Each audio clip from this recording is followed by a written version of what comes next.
Yo no les voy a hablar de trauma, o les voy a hablar más de urgencias de cirugía colorectal. La primera de la que voy a hablar es de cáncer de colon y las emergencias en el cáncer de colon. Estos son los conflictos que no tienen nada que ver con las charlas de acá. El único conflicto de interés que tengo para reportarles es que mis diapositivas están en inglés, y les voy a decir por qué. Porque yo nací en Colombia, me entrené en Colombia, me fui para Canadá hace 20 años, trabajé allá por mucho tiempo, me moví en varios sitios estando en Canadá, me hice ciudadano canadiense y ahora estoy en Estados Unidos. Entonces es más fácil, no porque no sepa hablar o escribir en español, pero coordinar las charlas en inglés porque unas se cambian unas de otras. Entonces si la hago aquí, me tocaba rehacer toda la charla. Entonces les pido disculpas de anticipado porque las diapositivas están en inglés. Este es el servicio de colon y recto que tenemos nosotros. Se une ahorita la doctora Margarita Morfi, que probablemente muchos la conocen, una experta, es colombiana también, pero está en Carolina del Sur y es una experta en cirugía del piso pélvico. Somos en este momento 9, pronto 10, en el Instituto de Colon y Recto de Orlando. ¿Qué cosas tenemos que tener en consideración en cuanto a las emergencias del colon? Principalmente se pueden presentar por obstrucción, perforación, isquemia, sepsia, sepsis o sangrado. Todos aquellos pacientes, independientemente del estadio del TNM en cáncer de colon que tienen obstrucción o perforación, tienen un pronóstico peor que aquellos en el mismo estadio que se manejan de forma electiva. Esto demuestra simplemente, este es un metaanálisis que muestra dónde es más probable que estas obstrucciones se originen, si en el colon o en el recto, y es mucho más probable que sean obstrucciones de origen colónico cuando se presentan en las situaciones de urgencias. Ahora ustedes pueden ver el rojo, los pacientes libres de enfermedad a los 3 años, a los tantos meses, que su pronóstico es mejor cuando no se presentan obstruidos. Y esto es estadísticamente significativo. Asimismo, la sobrevida global para esos pacientes es mucho mejor cuando no se presentan obstruidos. ¿Qué pasa cuando comparamos perforación y obstrucción? No hay diferencia, ambos con perforación y obstrucción tienen un pronóstico bastante malo, pero los pacientes con perforación tienen una vida libre de enfermedad menor, es decir, tienen recurrencias locales mucho más temprano que los pacientes que se presentan con obstrucción, pero no van a vivir un tiempo mayor. Las guías de la Sociedad Americana de Colon y Recto nos habla de que hay diferentes opciones para manejar estos pacientes obstruidos, y una alternativa importante, aunque si no se tiene, es la posibilidad de poner un stent metálico. Estos stents están hechos de una aleación que se llama el nitinol, que fue desarrollado por la Armada, por el Ejército de los Estados Unidos, y es un metal que responde al calor. Es un metal que con el calor se deforma y se expande. Cuando uno coloca un stent, como ustedes lo están viendo ahí, que se coloca sobre una guía endoscópica y con apoyo radiológico, eso se expande y tarda más o menos 4 centímetros, 24 horas en expandirse. Esta es una herramienta ideal para poder de alguna manera crear un puente para establecer a este paciente y volverlo una urgencia vital, volverlo un paciente semi-urgente, volverlo semi-electivo, es decir, me da la oportunidad de hacerle una preparación de colon, me da la oportunidad de que ese colon que estaba distendido en esto seguramente lo puedo resecar y ya voy a poder crear una anastomosis. Incluso si es un paciente que tiene enfermedad metastásica, enfermedad sistémica, que es lo que va a matar a ese paciente, lo puedo temporizar, es decir, darle quimioterapia, darle tratamiento sistémico y prolongar la vida de ese paciente y posiblemente ofrecerle un mejor resultado si lo hacemos de esta manera. Ahora, si uno no tiene el stent, si no se tiene la experticia, bueno, habrá que decidir si habrá que hacerle una laparotomía, si habrá que hacerle una cirugía laparoscópica, si habrá que hacerle una diversión, es decir, hacerle una ileostomía o una colostomía, habrá que decidirlo en su momento. Así es como luce el stent. Ustedes pueden ver en la figura A la visión endoscópica de la masa de la obstrucción, se ve a duras penas la luz, y así es como se ve el stent abierto, y en la figura C ustedes pueden ver la visión radiológica de ese stent, y donde están las flechas está la parte más angosta, como el reloj de arena, donde se empieza a abrir.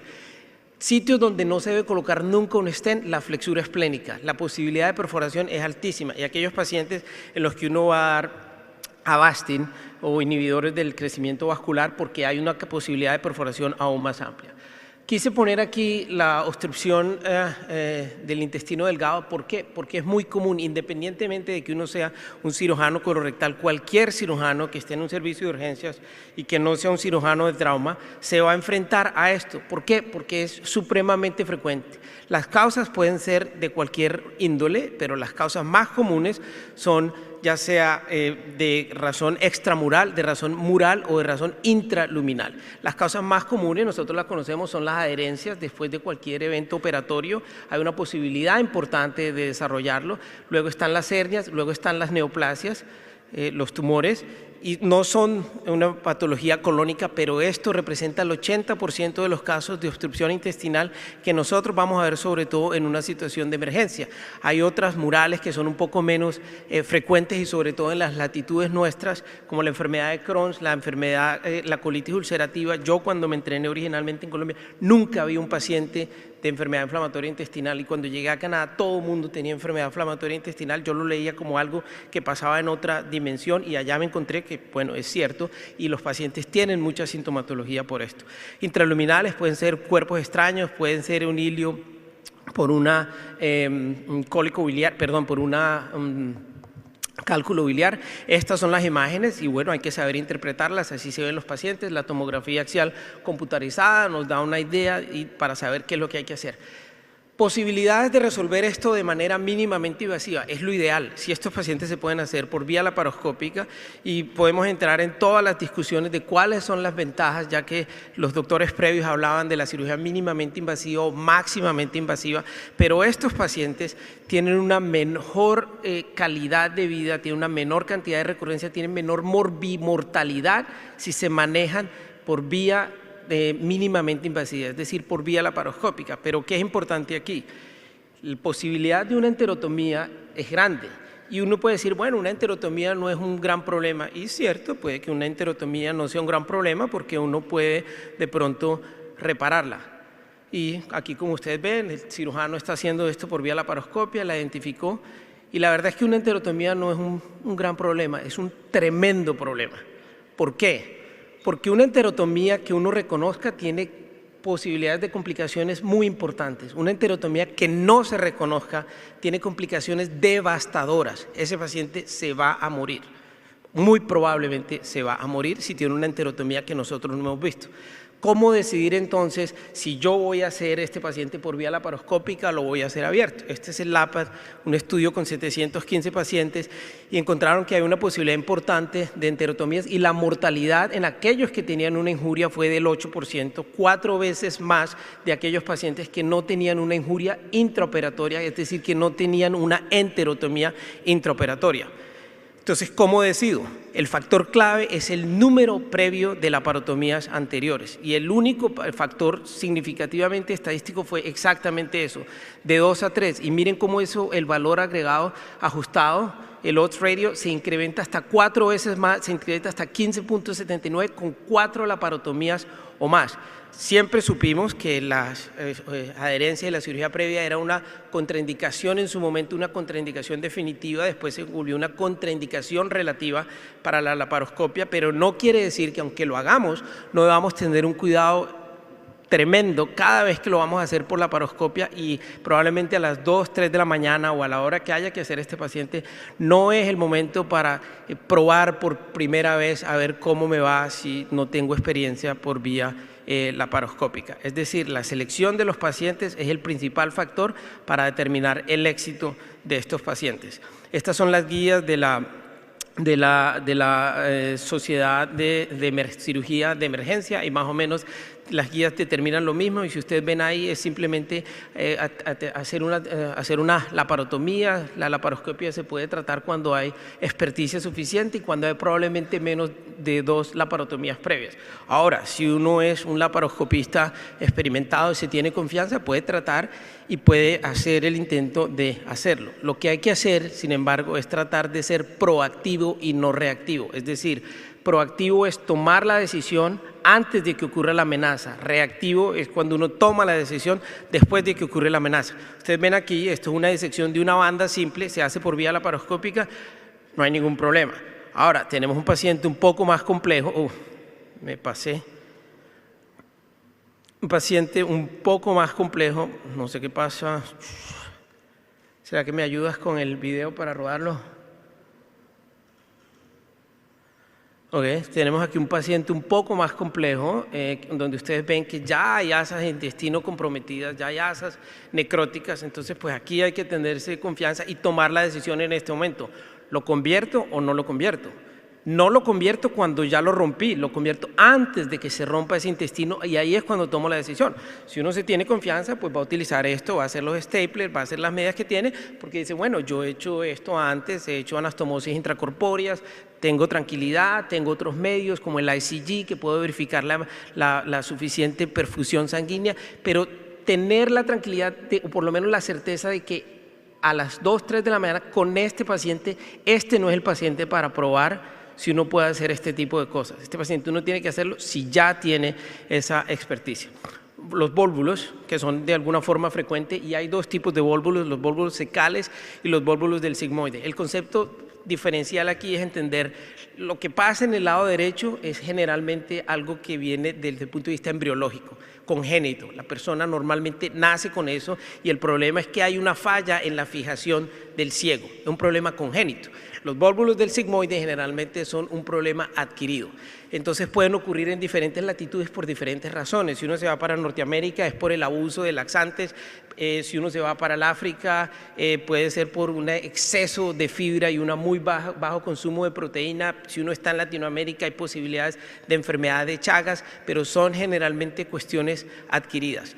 Hay diferentes criterios para poder establecer, pero uno los ve en radiología y les voy a mostrar, pero esto básicamente es lo que pasa, hay una torsión y esa torsión hace que se produzca una obstrucción hacia atrás, es decir, de forma retrógrada, por lo menos en el vólvulo del sigmoide y ustedes ven aquí las imágenes, la imagen que está del lado izquierdo representa un colon derecho y ustedes ven esa imagen donde la normalidad se genera desde el cuadrante inferior derecho. En el lado izquierdo ustedes ven el signo del grano de café donde se genera la normalidad desde del cuadrante inferior izquierdo. También hay posibilidad de que en el lado derecho, como ustedes lo ven, casi no hay austras del intestino, en el lado derecho sí las hay, pero probablemente lo más importante en este momento, además del examen físico y de esto, es la tomografía axial computarizada y evaluar clínicamente cómo está ese paciente. ¿Por qué? Porque hay que decidir, muchos de estos pacientes, así como lo ven ahí, ambos, quería establecer aquí el lado derecho y allá el lado izquierdo, pero la distorsión de forma endoscópica puede permitir la temporización del manejo definitivo. Uno puede decidir no hacerle nada a ese paciente del lado derecho. Sin embargo, esos pacientes que no le hacen nada son los que tienen la posibilidad más alta de recurrencia. Los pacientes del lado izquierdo, hay posibilidades de que sí, hay posibilidades de que no. Hay pacientes que están muy enfermos y muchos de esos son pacientes institucionalizados, pacientes en ancianatos, pacientes en cárceles, pacientes en largo tiempo en los hospitales y hay que definir, pero el mejor manejo para los pacientes es la cirugía, no un tipo de pexia, sino la resección y la anastomosis. Este es un metaanálisis que muestra básicamente que estos pacientes también se pueden manejar de manera mínimamente invasiva y que no hay mayor problema. De hecho, los pacientes tienen mejores resultados. Este es Dan Popovich, un cirujano colorectal en Nueva York. Ustedes lo ven aquí, simplemente va a hacer la marcación de dónde quiere irse. Uno se va básicamente al nivel del promontorio y ahí decide. Generalmente estos pacientes son de edad más avanzada. Los pacientes con vólvulos del lado derecho son un poco más jóvenes, de 60 hacia abajo generalmente, y ustedes ven que hay un mesenterio muy grande, muy laxo, muy crecido y que no hay que hacer mucha movilización. Pero el problema que sí tiene la volvulación, bueno, esto era simplemente para recordarles que estos pacientes aún en casos de emergencia se pueden someter para protocolos de recuperación rápida, protocolos de IRAS. Y lo que quería decirles era que la mortalidad asociada a los vólvulos es básicamente la demora en la identificación y en el tratamiento, porque esos pacientes tienen una posibilidad muy alta de desarrollar isquemia, perforarse y morirse. Emergencias. Muchos pacientes se presentan con emergencias que son sangrados rectales. ¿Qué es importante? La mayoría de los sangrados rectales son autolimitados, ¿Por qué? La principal causa es la enfermedad diverticular y esos pacientes por lo general sangran mucho, paran y no hay que hacerles mayor cosa en ese momento agudo. Hay otros pacientes que vienen sangrando por casos, situaciones proctológicas, como hemorroides, como varices, como cualquier otro tipo de situaciones. Ahora, la más común de todas es la diverticulitis y probablemente yo debiera hablar de la diverticulitis, pero no voy a hablar de la diverticulitis porque tengo 2 charlas de diverticulitis.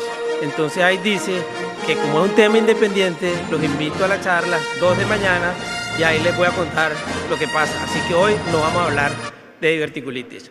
Vamos a hablar de emergencias proctológicas. Abscesos, 7 emergencias proctológicas. Abscesos anorrectales, la fascitis necrotizante o gangrena de Fournier, las hemorroides complicadas, las varices, los prolapsos rectales que no se reducen, los cuerpos extraños y las fisuras anales. Los abscesos anorrectales simplemente duelen y duelen porque se forman en un espacio virtual. Cada uno de esos espacios que ustedes ven, el espacio esfintérico, la fosa isquiática, cualquiera de estos espacios existen, claro, pero son virtuales, están siempre sellados. Cuando se empieza a acumular pus, cuando se empieza a acumular materia, empiezan a ejercer presión y por eso son tan dolorosos. Ojo, el tratamiento de un absceso anorrectal nunca son los antibióticos, no son los antibióticos, es el drenaje de los abscesos anorrectales. Que es que no está fluctuante, que no está renitente. Eso podría considerarse y debería considerarse una mala práctica porque hay que drenarlo. ¿Cuándo hay una indicación de darle antibióticos a esos pacientes? Ahí quería mostrarles en esas figuras en rojo esos espacios virtuales. Entonces, los pacientes hay que drenarlos, ya sea en el quirófano o en la sala de emergencia, si uno tiene la posibilidad. Pero lo importante es sedar a estos pacientes. No hay necesidad de torturarlos, de traumatizarlos y quédate quieto y hacerles esto a la fuerza. Hay que sedarlos, que es inmensamente doloroso. La cantidad de terminaciones nerviosas en la región perianal hace que esto sea extremadamente doloroso.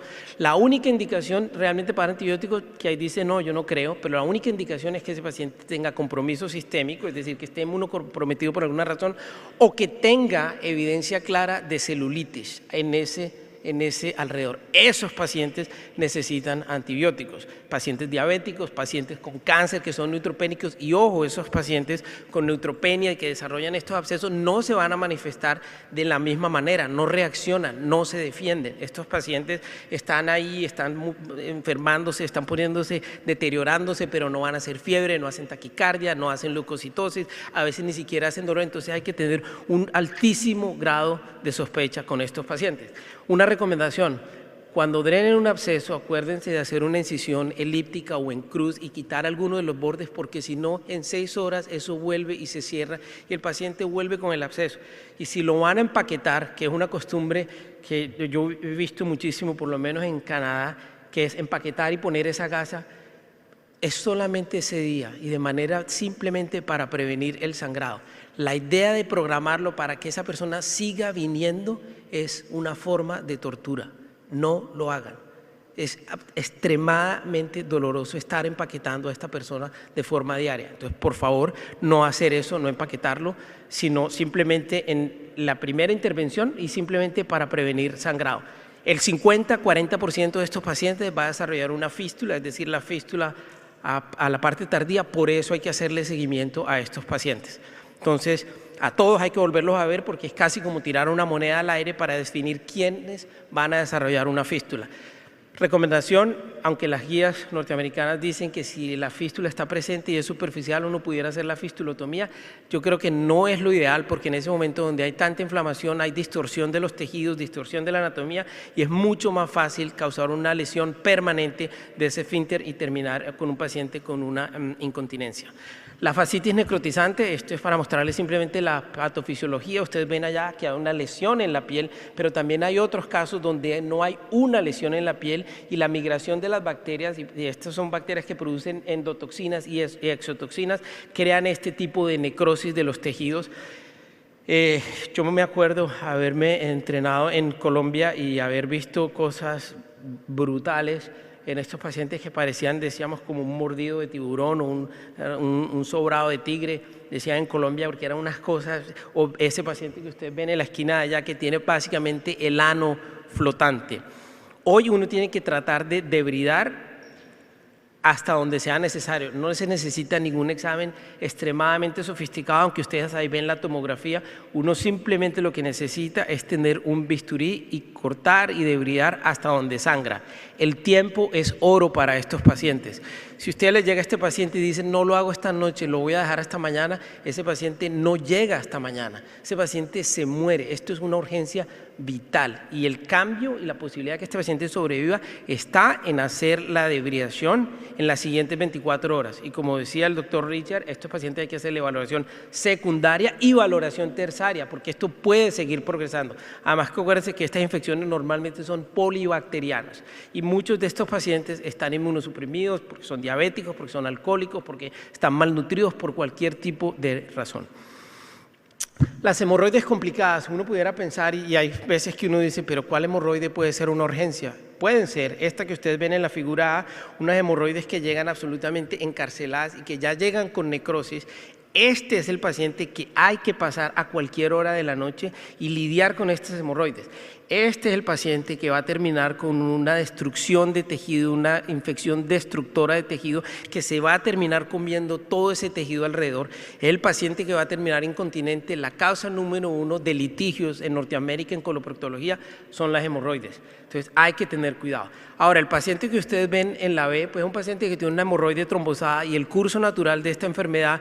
Este es un paciente que hay que pasar, es una emergencia real. Ese paciente ustedes ven ahí, hay tejido necrótico. Ese paciente se puede poner en el quirófano, se puede intubar, se puede poner en posición de navaja, se puede poner hielo, se puede poner azúcar, para tratar de que se disminuya el edema y ahí sí tratar de hacer la hemorroidectomía y derribar el tejido necrótico.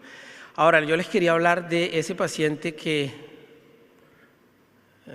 tiene esta hemorroide trombosada. Pues lo que hay que hacer es drenar esta hemorroide, hacer una excisión elíptica, pero la clave aquí es el tiempo. La historia natural de la enfermedad es esta. El paciente tiene un dolor muy agudo las primeras 24, 36, 48 horas y máximo cuando llega a las 72 horas el dolor baja. Pero ¿qué es lo que sucede? Estos pacientes se van a la farmacia, se van donde el doctor de familia le dice usa Proctocidil, usa Anusol, usa tal crema y los pacientes juran que eso fue mágico, que eso fue un milagro, que ese farmacéutico, que ese doctor como es bueno. Lo que pasa es que esto iba a pasar sí o sí, es la historia natural de la enfermedad, es decir, solo vale la pena drenar a estos pacientes si se presentan en forma aguda en esas primeras 72 horas. Cuando el paciente ya llega a los 4 días y todavía está con dolor, valdría la pena decir, esperemos, tu dolor mañana de pronto ya no va a estar ahí. Pero si se va a hacer, hay que drenar los coágulos. Pero la parte clave es el tiempo. Y ahí puse nuevamente, señalé el packing, porque no es ideal hacer el packing. Y ojo con aquellos pacientes inmunocomprometidos, porque son pacientes que no se defienden y hacer tratamiento conservativo sería lo ideal, pero hay que tener mucho cuidado. ¿Qué pasa con aquellos pacientes que tienen hemorroides o que tienen hipertensión portal? Es muy diferente las hemorroides y las varices. Uno pensaría que las hemorroides, y cuando uno habla con la mayoría de los médicos, piensan que las hemorroides son estructuras venosas.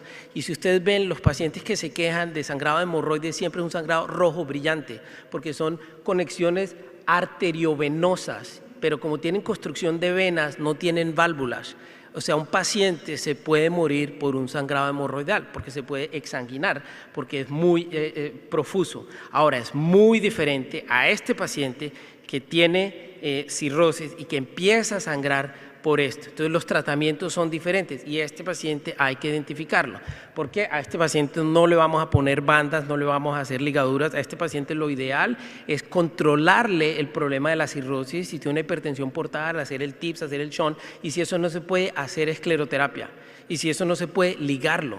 Pero hay que tener claro porque estos pacientes pueden pasar de estar relativamente estables a estar en efecto agónico de forma muy rápida. Afortunadamente no son lo más frecuente que uno puede ver. Entonces ustedes ven ahí ese cuadro que muestra cuáles son las posibilidades, ya sea por vía endoscópica, cianocralato, que es como el superbond, el pegante, la escleroterapia.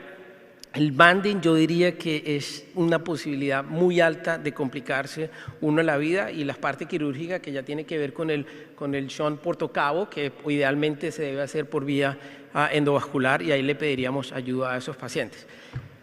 Prolapsos rectales que no se resuelven. Los prolapsos rectales normalmente son situaciones adquiridas, mucho más frecuentes en mujeres que en hombres, pero hay una pequeña población de pacientes masculinos que se presentan con esto y hay una pequeña población de pacientes en los cuales el prolapso que salía, entraba, no se reduce más. Ese prolapso se va a encarcerar y va a hacer lo que normalmente un tejido encarcerado hace, que es necrosarse, y ese paciente se convierte también en una emergencia. Las posibilidades son hacer una reducción simple, hacer una rectopexia, que yo creo que no es lo ideal, pero en un caso de urgencia de pronto esa sería la posibilidad, hacer una laparotomía o una laparoscopia y hacer la resección si eso es lo que se va a hacer. Y si uno va a hacer un abordaje perineal, uno tiene que decidir, y esto ya sería más para un coloproctólogo, si va a hacer un Delorme o si va a hacer un Almayer, que es decir, el Almayer es la resección completa, el Delorme es simplemente la resección de la mucosa y hacer una pexia con esa mucosa, pero uno deja tejido ahí. ¿En qué varía? ¿En qué decide? Uno debe hacer la que de pronto aprendió a hacer mejor, y probablemente los abordajes perineales son mejores para pacientes de más edad, los abordajes intraabdominales son mejores para pacientes de menor edad por la posibilidad de que recurran. Y aquí les quería nuevamente hacer el énfasis, ojo, los pacientes con hemorroides y cirrosis, porque no sangran porque tengan hipertensión portal, ojo. La circulación es totalmente diferente. Entonces, esos pacientes tampoco hay que hacerle ligaduras con bandas, tampoco hay que hacerle, ahí dice en la parte 2, la ligadura con bandas está generalmente contraindicada porque hay un riesgo de sangrado profuso y no va a haber manera que uno pueda parar ese sangrado. Lo que hay que hacer es tratar de controlar la cirrosis, empaquetar al paciente y si acaso hacer ligaduras y contemporizar ese paciente. Y esto lo digo todo porque son pacientes posibles para cualquier cirujano en una práctica, en un turno. Pues yo creo que cualquiera que haya hecho un turno ha visto un cuerpo extraño, una botella, una pata de una cama, un bombillo, cualquier tipo de situaciones. Cuando yo hice la residencia en Colombia, el primer procedimiento que yo hice fue una persona que cogieron en el aeropuerto con unos deditos con droga. Y el cirujano me dijo, bueno, si usted quiere, ahí está su primer caso. Y me mandó para el quirófano. Yo saqué 65 bolsitas esa noche de ese paciente. Y el ideal es inicialmente tratar de hacer una extracción transanal. ¿Qué pasa con eso? Que hay posibilidades de que se cree un efecto de vacío y eso no salga. Por ejemplo, ustedes ven ahí ese limón y lo que les inserta es una sonda vesical, una sonda de Foley, se infla el balón, eso parece muy sencillo cuando se ve aquí, no es tan fácil. O un vibrador, por ejemplo, con una forceps que se está tratando de sacar, no es tan fácil, pero la clave aquí es que el paciente esté sedado y relajado, porque el mejor intento es el primer intento. Si uno empieza a hacer muchos intentos, no, falló, ahora sí me lo quiero llevar para el quirófano, de entrada, ese paciente hay que dormirlo, relajarlo completamente y llevarlo al quirófano, porque entre otras, si la extracción manual falla, pues está la posibilidad de hacer la laparotomía si es necesario. Estos son otros ejemplos. Por último, la fisura anal. Y ese paciente es típico, un paciente que normalmente tiene miedo de ir al baño, tiene un dolor agudo, recuerda con claridad cuando tuvo ese movimiento con constipación, que fue un movimiento difícil, y la mayoría de esos pacientes, si uno los toma como una pirámide, la mayoría se va a recuperar de forma espontánea. Luego hay otro grupo que necesita manejo médico, probablemente con fibra, con agua. Hay otro grupo que necesita manejo tópico, hay otro grupo que ya necesita cirugía y hay otro grupo que se vuelve crónico. Y este es el manejo para esos casos y es la esfinterotomía lateral, que es simplemente cortarla, se puede hacer abierta, se puede hacer cerrada. Yo creo que esto es más para manejo de un coloproctólogo, no para hacerlo en la urgencia. El manejo inicial de este paciente es medicación de primera línea, es bloqueadores de canales de calcio, nifedipina y lidocaína. La segunda línea ya podría hacer lo mismo, pero además de eso tratar de hacer una dilatación o incluso inyecciones con Botox. Y la parte final es la esfinterotomía lateral, que tiene unos resultados muy robustos, pero tiene una posibilidad, aunque pequeña, real, de incontinencia. Entonces, si uno tiene un paciente joven que no es incontinente, uno quiere ofrecerle esto como último recurso porque le cambia de manera radical la calidad de vida a una persona. Muchas gracias.